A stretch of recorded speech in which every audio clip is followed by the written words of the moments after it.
Hello and welcome to the Living Lamb's Vegan Kitchen. Today we are making a recipe from Chef AJ's book, The Secrets to Ultimate Weight Loss. If you don't know Chef AJ, she's definitely worth checking out because she makes really good recipes. They're really dependable. And before I tell you about this recipe, I'm going to put the onions on so they can start cooking. So, and then we'll come right back to it. So let me get the onions in there. This recipe is called All-Star Tostadas, and it is a riced cauliflower based tostada filling. So it's basically, sorry, get it going. Okay.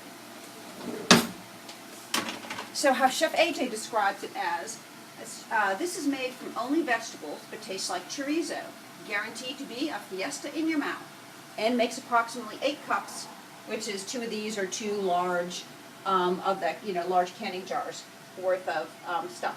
And so the ingredients for this recipe is 10 ounces of chopped onions, which was an onion that was about this big, and it made about 2 cups of onion.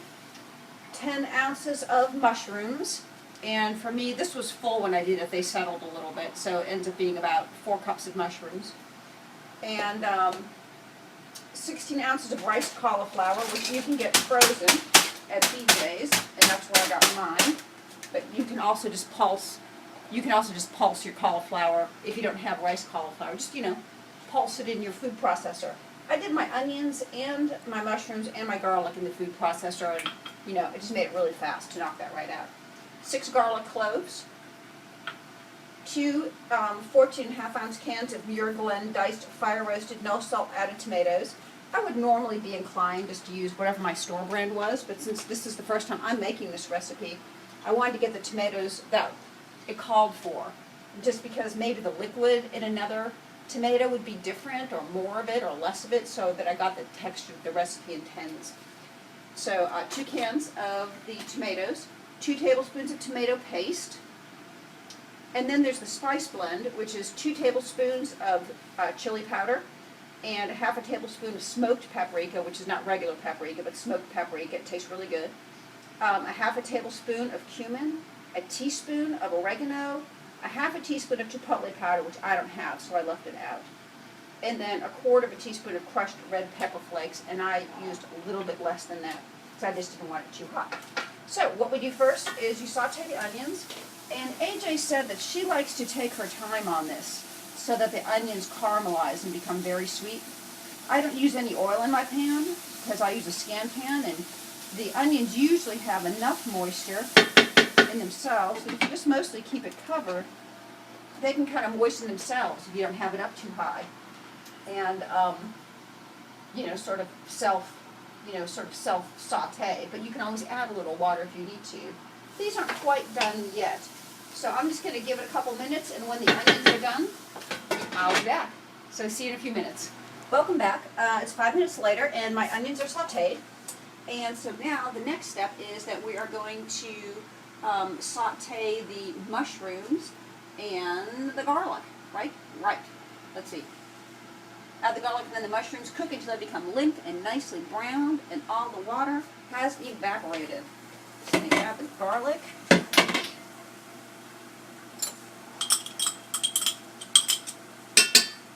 And the mushrooms. And again, that was 6 cloves of garlic and 10 ounces of mushrooms. Now we're going to cook those a little bit. Oh, by the way, if you all saw my last video on the lemon cubes, I thought of another use for them. And one thing that would probably be really good, which I haven't tried yet, but I intend to, is to thaw out a lemon cube and then add it to like a banana ice cream.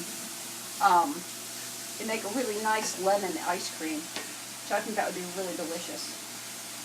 Okay, so we're just going to saute this for a couple of minutes. Because she instructs in the next step to break up the mushrooms with your wooden spoon, so I just pulsed mine right down in the food processor. So this way they'll saute really fast, and I don't have to break them up. So this won't take but a minute to cook. While this cooks, I'll read you the next set of instructions.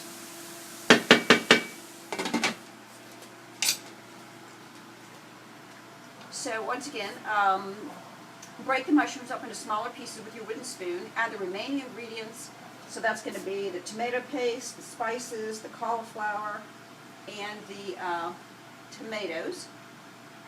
And bring to a boil, reduce heat, and cook over medium heat until the cauliflower is soft, and she's predicting 10 to 15 minutes. She doesn't mention if we cook with the lid off or on, but I think that I'm going to cook with the lid off because it's a tostada filling. I don't want it to have a lot of liquid in it. So I'm going to cook it with the lid off so that the liquid of the tomatoes boils away. Well, of course the tomato paste will thicken it, so I don't know. Maybe I'll cook with the lid on. I'll decide in a minute.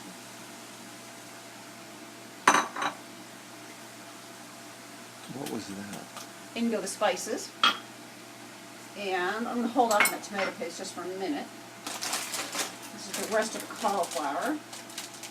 BJ's cauliflower comes in 4 bags, and the weight of the whole package is 48 ounces, which means each bag is 12 ounces. And this recipe calls for 16 ounces, so I need a bag plus a little bit more, 4 ounces from another bag.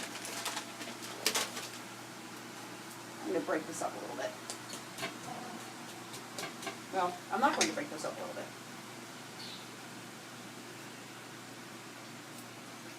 And then adding tomatoes. For the tostadas for this, all I did was I just got corn tortillas. And what I do with the shells is I just put them in my toaster oven. I just lay them right on the rack of the toaster oven. And then I cook them at 400 degrees. And they take about 7 minutes. But you want to watch them really closely toward the end of the time, because in your toaster oven, they might cook in 6 minutes, and they go from a nice light brown to being, pretty burnt really quickly. So, you want to watch them toward the end of the time. They'll be really hot when you take them out, so be careful. And then when they're cool, they're just crunchy and delicious and wonderful, and they're that easy to make. Simply put them in the oven. You don't have to fry them or anything. Oh yeah, this is going to be plenty thick. I'm going to cook this with the lid on, especially in the light of tomato paste, which already is a thickener.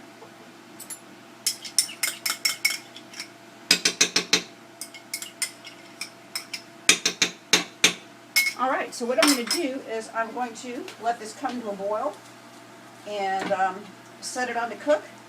And then we'll be back and we'll see how it came out. So I'll see you in about 10 minutes, maybe 15. Welcome back. And after about 5 minutes, I decided to take the lid off because there was more liquid than I wanted. Because I'm not going to have anything else on my tostadas, so I want all the liquid cooked out. So it's almost sticking a little bit, which is right about where it is now. And I may cook it for about another 2 minutes. But you can see what it looks like in the pan. This has been almost 15 minutes, most of which has had the lid off. So I'm going to probably let it cook for about 3 more minutes with the lid off, just so every trace of liquid is gone and it's starting to stick and caramelize a little bit. And then when I have it on my tostadas for dinner, I'll show it to you and taste it and let you know how it came out. But right now it looks really, really good and it smells wonderful. Thanks for watching, and I will see you soon. Hello, and welcome back. This is actually the next day. I had them last night for dinner, but you know how issues are, right? Anyway, so I'm having them again tonight because they are that delicious. And I just want to say, AJ says, by the way, that you can use these as the base of tostadas, as I'm doing here, as tacos, taquitos, burritos, or even eat it over a salad, and they're great filling for a baked potato. You can also, I would think, spice them any way you want to. So you could make them Italian and fill up cabbage rolls, or have them with, any way that you want to, obviously. Or you can spice them curry, and because they're sort of, meat-like, I guess, instead of, say, rice-like, they're not, like, redundant with rice, so you can make it curry-type and have it with rice.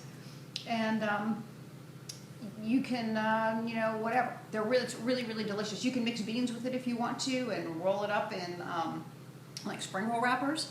So anyway, it's really, really wonderful stuff, spiced well. It's stable on the shells. It does not crumble off them like when you take a bite of your tostada. It doesn't fall all over the place. So yeah, I really enjoy these. As I say, Chef AJ's recipes are really reliable. Here's her book. It's full of really great recipes. If you don't know her, look her up on YouTube. She's got a great YouTube presence. She's, a lovely person, gives all kinds of stuff, recipes and things away for free on videos and such. So yeah, give the recipe a try and look up Chef AJ. Thanks so much for watching. Bye-bye.